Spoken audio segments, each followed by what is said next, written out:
یہ قرآن ایک بابرکت کتاب ہے جسے ہم نے آپ صلی اللہ علیہ وسلم پر نازل کیا تاکہ لوگ اس پہ غور اور فکر کریں اور تاکہ اہل فہم اس سے نصیحت حاصل کریں۔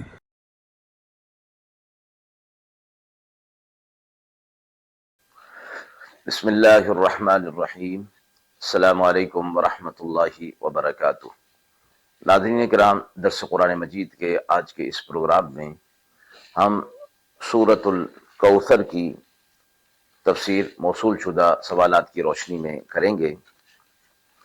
پہلا سوال ہے کہ الکوثر کا مفہوم کیا ہے اور اللہ تعالیٰ نے یہ نعمت کیوں عطا فرمائی ہے؟ دوسرا سوال ہے کہ اللہ تعالیٰ نے نماز اور قربانی کا حکم کیوں دیا ہے؟ اعوذ باللہ من الشیطان الرجیم، بسم اللہ الرحمن الرحیم۔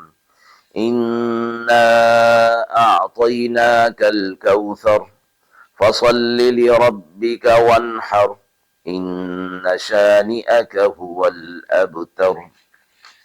سورۃ مبارکہ کا ترجمہ ملاحظہ فرمائیں۔ بے شک ہم نے آپ کو کوثر عطا فرمائی، سو آپ نماز پڑھیے اپنے رب کی اور قربانی کیجیے، بے شک جو آپ کا دشمن ہے وہی بے نام و نشان رہے گا۔ سورۃ الکوثر مکہ میں نازل ہوئی، اس کی 3 آیات اور 1 رکوع ہیں۔ سورۃ مبارکہ کے حوالے سے جو پہلا سوال ہے کہ الکوثر کا مفہوم کیا ہے اور اللہ تعالیٰ نے آپ صلی اللہ علیہ وسلم کو یہ نعمت کیوں عطا کی؟ الکوثر کا مطلب کثرت خیر ہے، جس میں دنیا اور آخرت کی تمام نعمتیں شامل ہوتی ہیں۔ اس کا خاص مفہوم جنت کی نہر کا کیا گیا ہے۔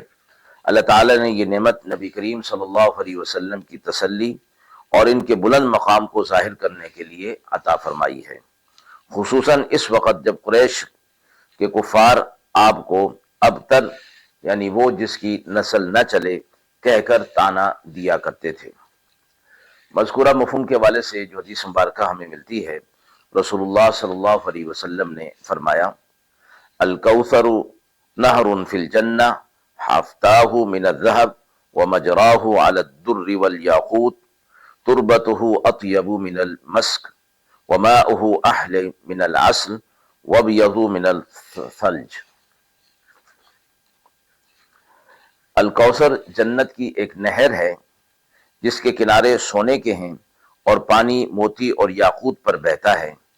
اس کی مٹی مشک سے زیادہ خوشبودار اور پانی شہد سے زیادہ میٹھا ہے۔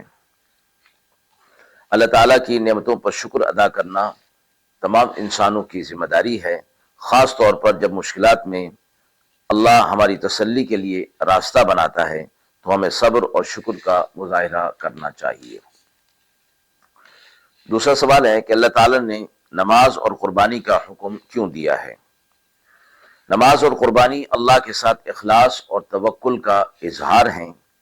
نبی کریم صلی اللہ علیہ وسلم کو حکم دیا گیا کہ وہ صرف اپنے رب کے لیے نماز ادا کریں اور قربانی دیں۔ اس حکم کا مقصد شرک اور ریاکاری سے اجتناب اور توحید کی مکمل پیروی اور تابعداری کرنا ہے۔ مذکورہ مفہوم کے حوالے سے جو حدیث مبارکہ ہمیں ملتی ہے، رسول اللہ صلی اللہ علیہ وسلم نے فرمایا، ان اول ما يحاسب به العبد يوم القیامة الصلاة فإن صلحت صلح سائر عمله۔ قیامت کے دن بندے کے سب سے پہلے نماز کا حساب لیا جائے گا، اگر نماز درست ہوئی تو باقی اعمال بھی درست ہوں گے۔ آج کے دور میں لوگ نماز اور قربانی جیسی عبادات کو نظر انداز کرتے ہیں یا ان میں ریاکاری کرتے ہیں۔ یہ آیت اور حدیث مبارکہ ہمیں یہ سکھاتی ہیں کہ عبادات میں اخلاص اور یکسوئی ضروری ہے تاکہ اللہ تعالیٰ کی رضا حاصل ہو۔ ناظرین کرام، ہم امید کرتے ہیں کہ مذکورہ سوالات کی روشنی میں جو تفصیل پیش کی گئی وہ آپ کے لیے قابل اطمینان ہوگی۔ اس حوالے سے آپ کے بھی سوالات ہوں تو ضرور کمنٹ باکس میں دیجیے، انشاءاللہ ان کے جوابات دینے کی پوری کوشش کی جائے گی۔ وآخر دعوانا ان الحمد للہ رب العالمین۔